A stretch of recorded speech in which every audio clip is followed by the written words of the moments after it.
Happy Mother's Day to all moms yang ada di GPDI Brisbane. Ya, selamat Hari Ibu dan selamat hari bahagia buat para wanita yang ada di tempat ini. Haleluya. Saya kok nggak terlalu kelihatan ya. Silau. Okay. Oh, where is all the moms? Sunday school ya. Okay. So last year saya juga berbicara pada waktu Hari Ibu last year dan all the moms sent to Sunday school. So I think message pada hari ini untuk kaum pria, kaum bapak-bapak. Puji Tuhan. Ya, hari yang sukacita bagi setiap ibu ya, di mana kita memperingati Hari Ibu. Dan saya percaya berbahagialah setiap ibu, setiap orang tua yang anaknya takut akan Tuhan. Haleluya, puji Tuhan. Dan Matius 5 ayat yang ke-8 firman Tuhan berkata,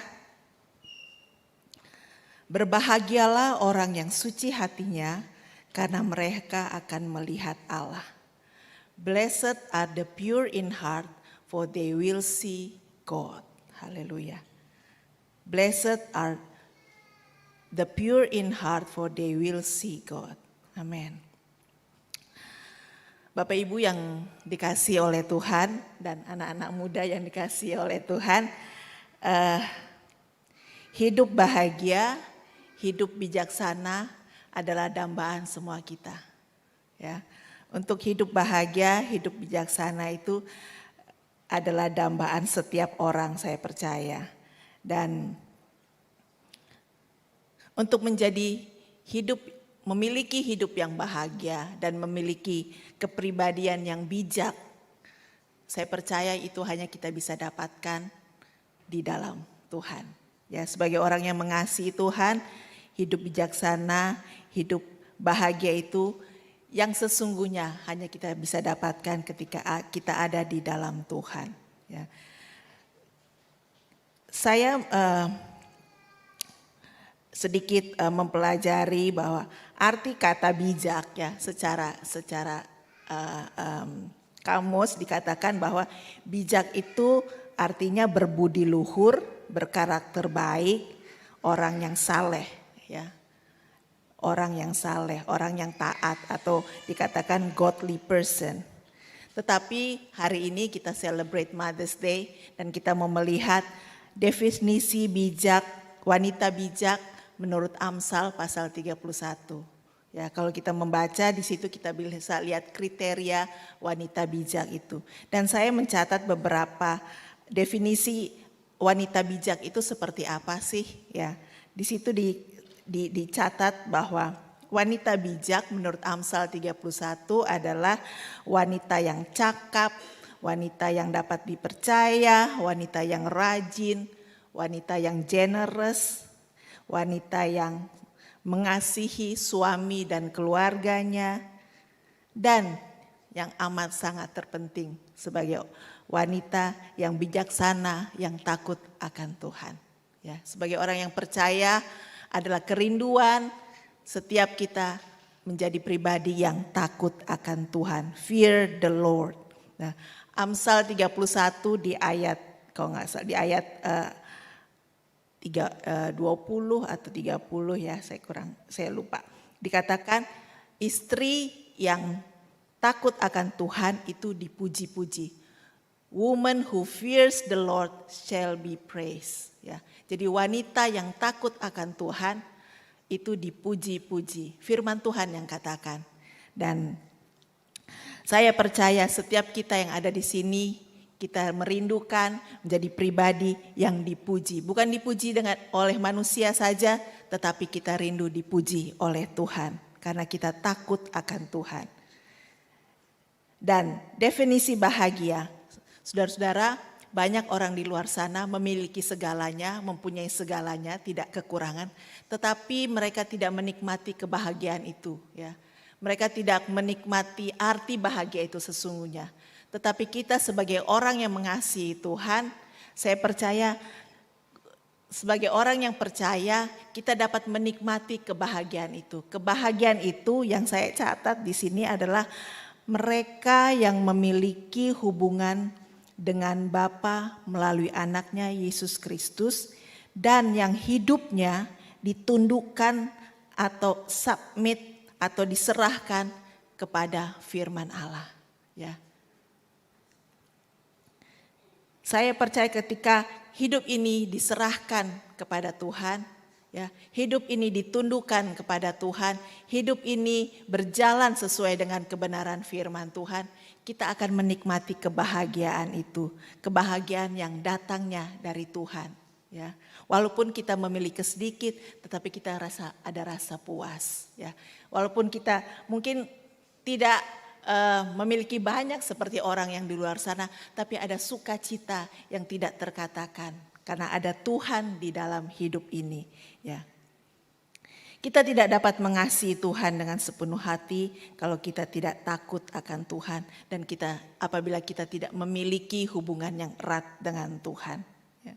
Dan Bapak Ibu yang dikasihi oleh Tuhan, untuk kita dapat menjadi wanita yang bijaksana, menjadi orang yang bijaksana dan bahagia, saya katakan tadi adalah dambaan setiap orang. Dan kalau kita kembali kepada ayat awal kita bahwa berbahagialah orang yang suci hatinya karena mereka akan melihat Allah.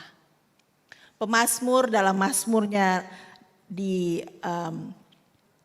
Mazmur 51 ayat yang ke-12, Raja Daud mengatakan, jadikanlah hatiku tahir ya Tuhan, dan perbaharuilah batinku dengan roh yang teguh.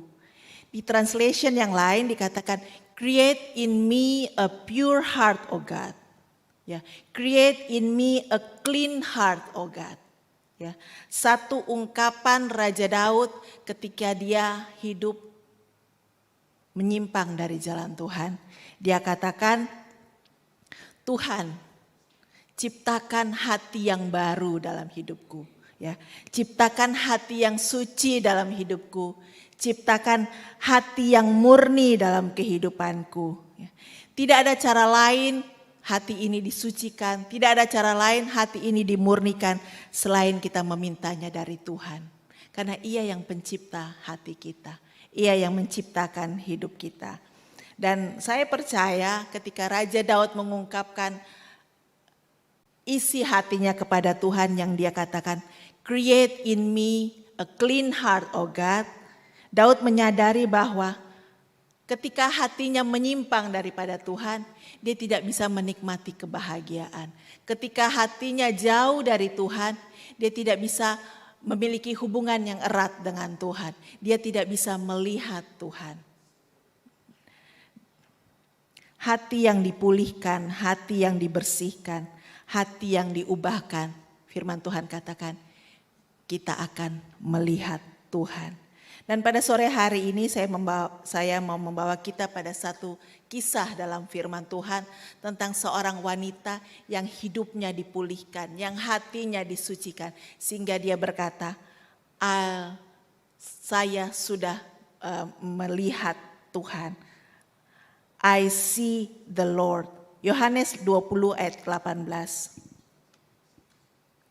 Firman Tuhan berkata, Maria Magdalena pergi dan berkata kepada murid-muridnya, aku telah melihat Tuhan. Ya. I have seen the Lord. I have seen the Lord. Saudara-saudara, saya percaya kita pada sore hari ini kita merindukan pertemuan pribadi dengan Tuhan. Ya, ada satu longing dalam kehidupan saya. So, Lord, I want to see you. Saya rindu untuk bertemu dengan Engkau. Seperti Maria Magdalena katakan, aku telah melihat Tuhan. But who is Mary Magdalene? Oke, kita akan baca di dalam Lukas 8 ayat 1 sampai yang ketiga. Siapa Maria Magdalena? Lukas 8 ayat 1 sampai 3 firman Tuhan berkata. Saya bacakan bagi kita semua. Tidak lama sesudah itu, Yesus berjalan berkeliling dari kota ke kota dan dari desa ke desa, memberitakan Injil Kerajaan Allah. Kedua-belas muridnya bersama-sama dengan dia dan juga beberapa orang perempuan yang telah disembuhkan dari roh-roh jahat dan berbagai penyakit, yaitu Maria yang disebut Magdalena, yang telah dibebaskan dari 7 roh jahat, Yohana istri Kusa, bendahara Herodes, Susana, dan banyak perempuan lain. Perempuan-perempuan ini melayani rombongan itu dengan kekayaan mereka. Dari pembacaan ini kita dapat melihat background dari seorang yang bernama Mary Magdalene. Ya, di situ dikatakan bahwa Maria Magdalena adalah satu wanita yang sudah dibebaskan oleh Tuhan dari 7 roh jahat, ya, dan disembuhkan dari berbagai macam penyakit. Saudara-saudara bisa bayangkan ketika satu pribadi diposes oleh 7 roh jahat, bagaimana kehidupan wanita ini, bagaimana kehidupan orang ini. Dan Maria Magdalena itu berasal dari kota yang bernama Magdala, ya. Jadi bukan Magdalena, bukan surname-nya, tapi tempat di mana dia berasal, ya. Dan saudara-saudaraku, kota yang bernama Magdala ini adalah kota di tepi Danau Galilea. Dan pada masa itu kota ini sangat terkenal, ya, sangat terkenal. Tetapi dia terkenal sebagai kota yang tidak baik, ya. Dan di situ dikatakan kota yang terkenal karena prostitusinya. Dan oleh sebab itu banyak literatur mengatakan bahwa Maria dari Magdala ini most likely disebut wanita yang berdosa atau dia dikatakan seorang prostitute, ya. Kehidupan masa lalunya yang begitu gelap. Tapi firman Tuhan berkata yang kita sudah baca pada sore hari ini bahwa Maria mengikuti Yesus, ya. Dan saya yakin di situ dikatakan bahwa Tuhan Yesus sedang berjalan berkeliling untuk memberitakan kebenaran firman Tuhan. Dan saya yakin Maria ini bertobat ketika dia mendengar pemberitaan firman dari Tuhan Yesus, ya.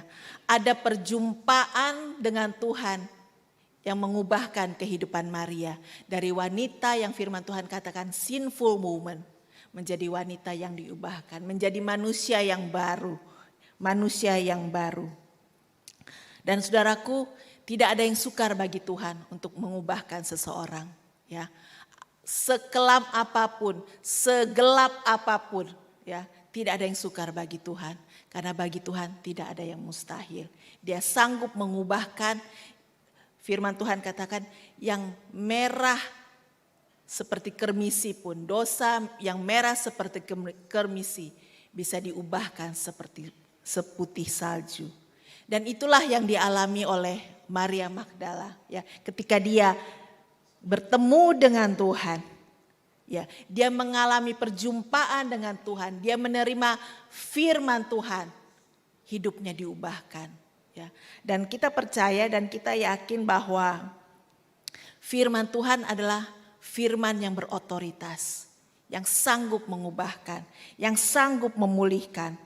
Dan Yesus berkata, aku datang bukan untuk orang benar, tetapi untuk orang berdosa.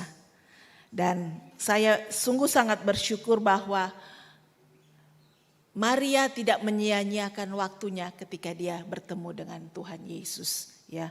Ada kerinduan, ada longing di hidupnya untuk mau diubahkan, ya, untuk mau berubah. Dan saya katakan tadi bahwa perkataan Kristus adalah perkataan yang berkuasa, perkataan yang hidup, yang dapat melepaskan seseorang dari keterikatan apapun, dapat membebaskan seseorang dari keterikatan apapun. Ya, firman Tuhan berkata bahwa yang terbelenggu dapat dibebaskan, yang terikat dapat dilepaskan, ya. Dan saya yakin bahwa firman Tuhan adalah firman yang hidup, yang sanggup mengubahkan, ya, diubahkan, hatinya diubahkan sehingga kehidupan Maria Magdalena menjadi pribadi yang baru di dalam Tuhan. Hatinya dimurnikan, hatinya disucikan sehingga dalam pembacaan awal kita tadi dikatakan, aku telah melihat Tuhan. Karena hatinya sudah dipulihkan. Hati yang suci atau hati yang bersih, saya mempelajari dan menemukan beberapa arti hati yang suci.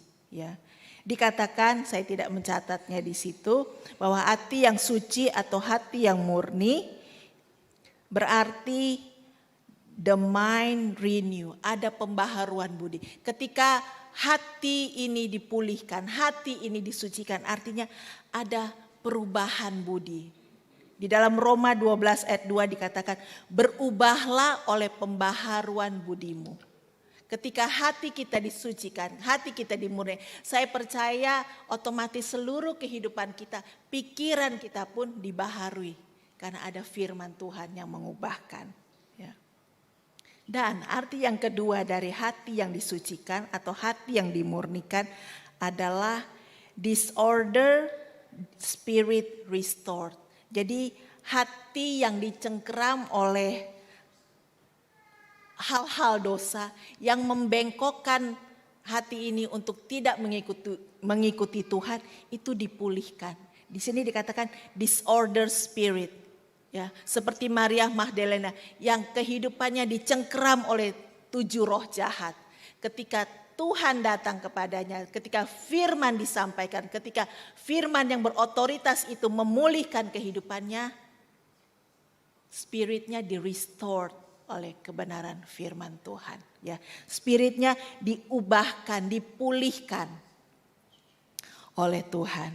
Dan arti yang ketiga dari hati yang disucikan dikatakan bahwa confirm the image of God in righteousness and true holiness.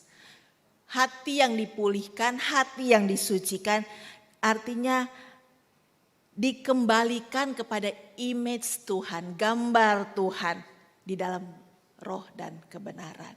Jadi ketika hati ini dipulihkan, seseorang yang dipulihkan oleh Tuhan, artinya Tuhan mengembalikan dia kepada gambar utuhnya. Ketika kita diciptakan Tuhan, kita adalah gambar yang sempurna. Tetapi karena dosa, karena pelanggaran dosa, kehidupan kita, image Tuhan itu rusak. Dan ketika kita datang kepada Tuhan, ada pertobatan, Tuhan mengembalikan kita pada gambar kita yang sebenarnya. Itulah arti hati yang disucikan, hati yang dimurnikan. Dan saya percaya Maria Magdalena dari kehidupan sinful woman, ketika dia bertemu dengan Yesus, dia face to face dengan Yesus, ada encounter dengan Tuhan, hatinya dipulihkan. Disorder spiritnya dipulihkan, di-restored kata arti dari hati yang dipulihkan ini. Dan saudara-saudara yang kekasih dalam Tuhan, tidak ada yang dapat memulihkan kehidupan kita ketika kita jauh dari Tuhan selain kita kembali datang kepada Tuhan. Karena Dia pemilik hidup kita, ya. Bukankah hidup ini adalah milik Tuhan? Firman Tuhan katakan mati maupun hidup ini adalah milik Tuhan. Dan saya percaya firman Tuhan datang pada kita pada sore hari ini. Apa yang mengikat kita sehingga kita jauh dari Tuhan? Apa yang mengikat kita sehingga kita mencondongkan hati kita kepada hal-hal yang tidak berkenan kepada Tuhan? Mari datang kepada Tuhan. Kita rindu kehidupan kita dipulihkan, hati ini dibersihkan. Seperti Raja Daud bilang, create in me a clean heart, oh God. Supaya kita dapat melihat Tuhan. Hati yang dipulihkan, hati yang dibersihkan. Saya katakan tadi kita dapat melihat Tuhan. Ada relationship yang dipulihkan oleh Tuhan. Ketika hati kita dicondongkan pada hal-hal dosa, saya percaya ada hubungan yang retak dengan Tuhan. Mungkin kita banyak kali, mungkin sering kali, ataupun kita pernah mengalami ketika hati ini sudah gak fokus lagi ke Tuhan, kita berdoa pun rasanya susah banget ya. Berdoa pun rasanya kering banget ya. Melakukan hal-hal yang mau menyenangkan hati Tuhan, tapi kok rasanya hati ini rasanya jauh dari Tuhan. Ada sesuatu yang hilang. Dan Tuhan katakan, aku datang kepada orang berdosa, bukan orang benar. Dan ajakan firman Tuhan pada sore hari ini, mari bawa hidup ini kepada Tuhan. Dia rindu memulihkan kehidupan kita. Dan apa yang terjadi ketika Maria Magdalena dijamah oleh Tuhan, dari pribadi yang sinful woman, kita akan melihat kembali pada pembacaan di dalam Matius 27 ayat 55 sampai 56 dan ayat yang ke-61. Di situ dikatakan bahwa ayat yang ke-56. Dan ada di situ banyak perempuan yang melihat dari jauh, yaitu perempuan-perempuan yang mengikuti Yesus dari Galilea untuk melayani dia. Di antara mereka terdapat Maria Magdalena dan Maria ibu Yakobus dan Yusuf dan ibu anak-anak Zebedeus. Ayat yang ke-61. Tetapi Maria Magdalena dan Maria yang lain tinggal di situ, duduk di depan kubur itu. Bapak Ibu yang dikasihi oleh Tuhan, ketika hidup Maria dipulihkan oleh Tuhan, firman Tuhan katakan, dia mengikut Yesus. Ya, dia mengikuti Yesus. Kemanapun Yesus pergi, dikatakan dia mengikut Yesus. Bukan hanya mengikut Yesus, tapi dalam pembacaan ini kita melihat bahwa Maria mengikuti Yesus sampai Tuhan Yesus mati di kayu salib. Bukan itu saja, sampai Tuhan Yesus dikuburkan. Wow, ada satu perubahan hidup yang luar biasa. Hatinya menggebu-gebu untuk mengikut Tuhan. Hatinya menggebu-gebu untuk mencari Tuhan. Hatinya menggebu-gebu untuk mengenal Tuhan. Ya. Bapak Ibu, saudara sekalian mungkin ingat ada satu lagu yang dulu sering sekali kita nyanyikan. I have decided to follow Jesus, no turning back, no turning back. Ya, ketika kita decided untuk follow Jesus, nggak ada kata mundur, nggak ada kata berbalik, ya, nggak ada kata untuk kita kembali ke dunia. I have decided to follow Jesus, no turning back. Dan itu yang dialami oleh Maria. Dia mengikut Yesus bahkan sampai Tuhan Yesus mati di kayu salib. Bahkan Maria adalah salah satu pribadi yang tinggal terakhir sampai Tuhan Yesus dikuburkan. Ya, kalau saudara sudah membaca dan pembacaan firman Tuhan, murid-murid lain pada kabur ketika Tuhan Yesus mati, murid-murid pada lari semua. Tetapi kita melihat satu contoh dari wanita yang bernama Maria Magdalena. Dia tetap mengikuti Yesus walaupun apa yang menjadi pengharapannya saat itu Tuhan Yesus dikuburkan. Rasanya pengharapan hilang, ya. Tapi kita melihat bahwa ternyata pengharapan Maria tidak hilang. Tuhan selalu ada bersama kita, ya. Tuhan selalu ada bersamanya. Dan saudara-saudaraku, bahwa Maria adalah pribadi yang pertama yang ditemui oleh Yesus ketika Tuhan Yesus bangkit. Wow, satu privilege, ya. Maria adalah seorang yang ditemui Yesus pertama kali ketika dia bangkit.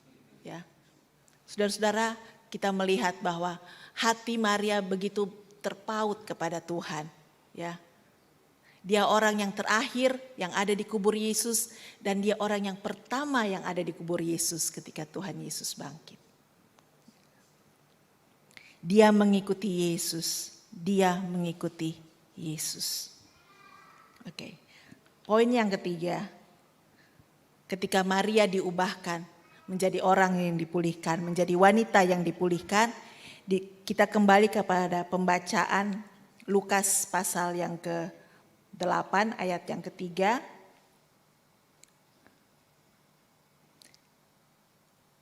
Firman Tuhan berkata, perempuan-perempuan ini melayani rombongan itu dengan kekayaan mereka. Ya. Apa yang dilakukan Maria ketika dia bukan hanya menjadi pribadi yang dipulihkan, bukan hanya menjadi wanita yang mengikuti Yesus. Di sini dikatakan Maria melayani Yesus. Dia memberikan dirinya untuk melayani Tuhan.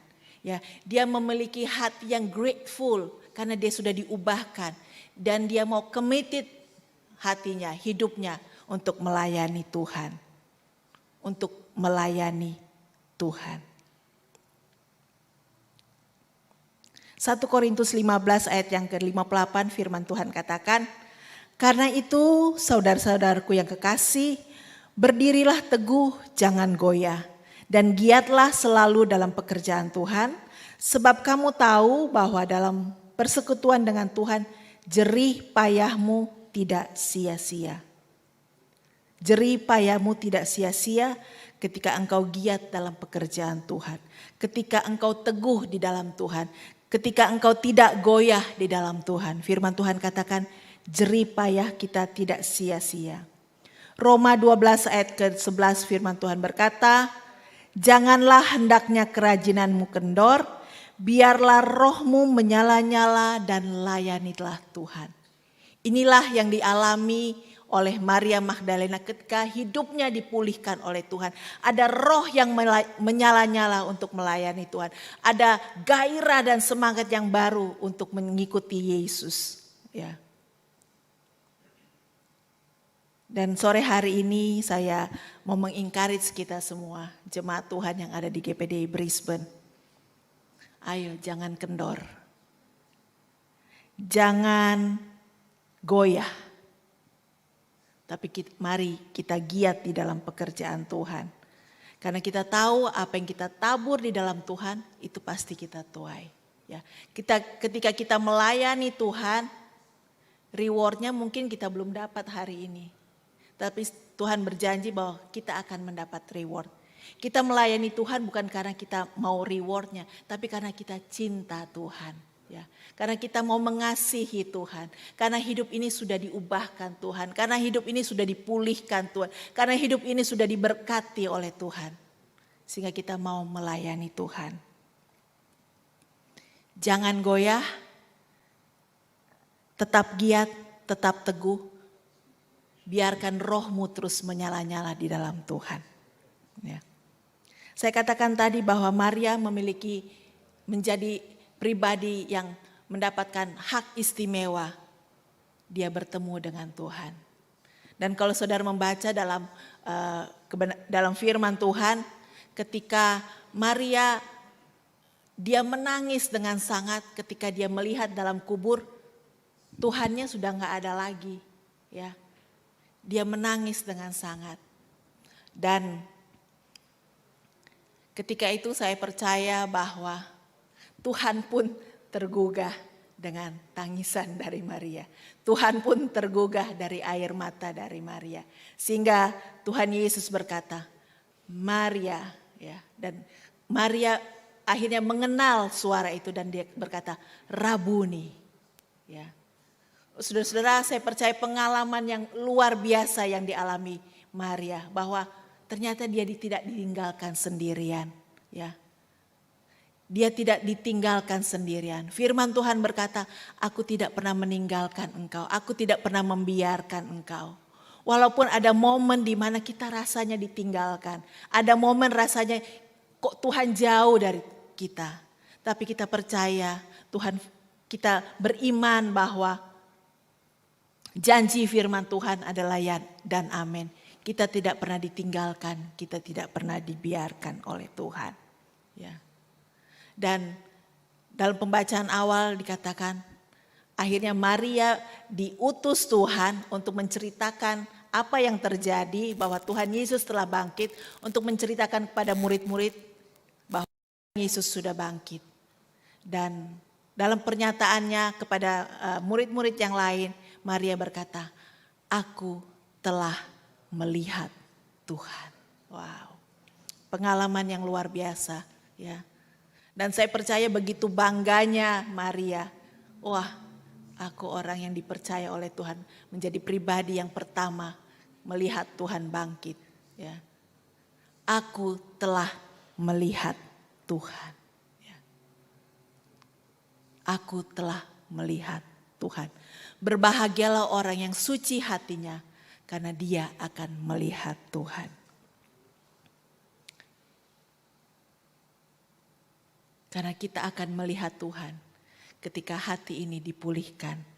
Hati ini dimurnikan oleh Tuhan. Ya. Create in me a clean heart, oh God.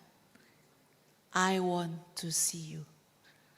Aku ingin dekat dengan Engkau. Aku ingin mengenalmu. Aku ingin menikmati persekutuan dengan Engkau. Create in me a clean heart, oh God. Seperti Maria yang sudah diubahkan, yang sudah dipulihkan dari kehidupan dosa menjadi anak-anak Tuhan, menjadi pribadi yang baru di dalam Tuhan. Dan dia memastikan hidupnya bahwa I am not turning back. Ya, I will follow Jesus all the way I will follow Jesus, not turning back. Bapak Ibu di GPDI ya di organisasi kita di GPDI ada satu pernyataan yang luar biasa dari Bapak Hani Mandey yang selalu dipegang oleh seluruh jemaat GPDI dimanapun, dikatakan sekali Yesus tetap Yesus. Haleluya. Sekali Yesus tetap Yesus, tidak ada yang lain. Sekali Yesus tetap Yesus. Jangan kita mencondongkan hati kita kepada hal-hal dosa. Karena ketika hati ini dicondongkan kepada hal-hal dosa, kita tidak dapat melihat Tuhan. Kita tidak dapat menikmati betapa indahnya ada di dalam Tuhan. Kita tidak dapat menikmati bagaimana Tuhan begitu mengasihi kita. Banyak kali beberapa waktu yang lalu, minggu lalu mungkin, ya kita nyanyikan satu pujian yang berkata, hidup ini oleh karena kemurahan Tuhan.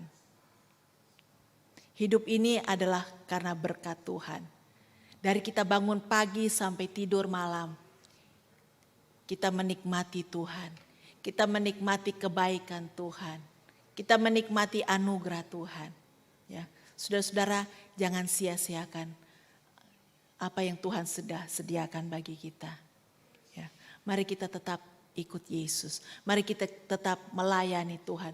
Mari kita jangan goyah di dalam pengiringan kita kepada Tuhan. Jangan kerajinanmu kendor, tetapi layanilah Tuhan. Layanilah Tuhan sampai engkau berkata, aku telah melihat Tuhan. Haleluya. Puji Tuhan.